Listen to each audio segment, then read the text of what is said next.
Emma Goldman was born in 1869 to Jewish parents in the Russian Empire.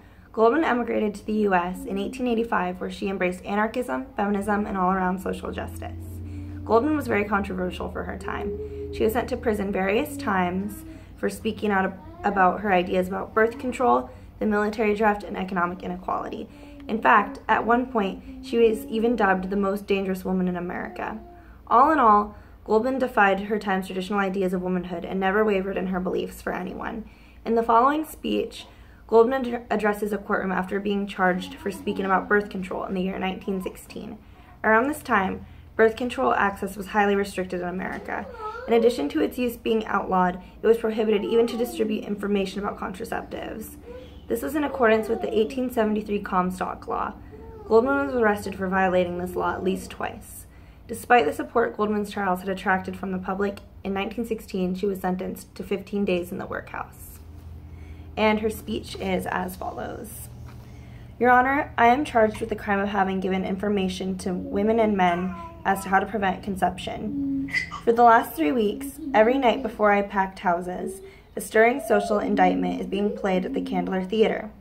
I refer to Justice by John Galsworthy.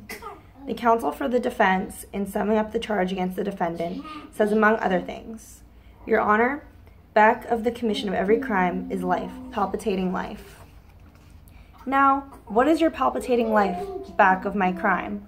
I will tell you, Your Honor. According to the Bulletin of Department of Health, 30 million people in America are underfed. Your Honor, what kind of children do you suppose these parents can bring into the world?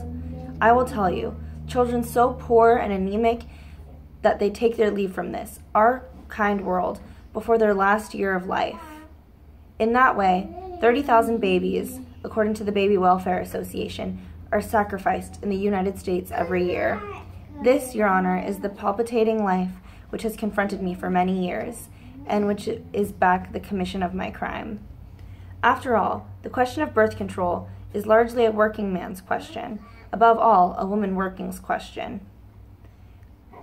She it is who risks her health, her youth, her very life in giving out of herself the units of the race. She is who ought to have the means and the knowledge to say how many children she shall give, and to what purpose she shall give them, and under what conditions she shall bring forth life. And this is true, not only because of what I say or may not say. There is much profounder reason for the tremendous growth and importance of birth control.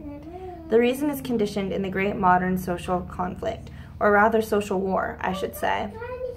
A war not for military conquest or material supremacy, a war for the oppressed and disinherited of the earth against their enemies, capitalism and the state, a war for a seat at the table of life, a war for well-being, for beauty, for liberty.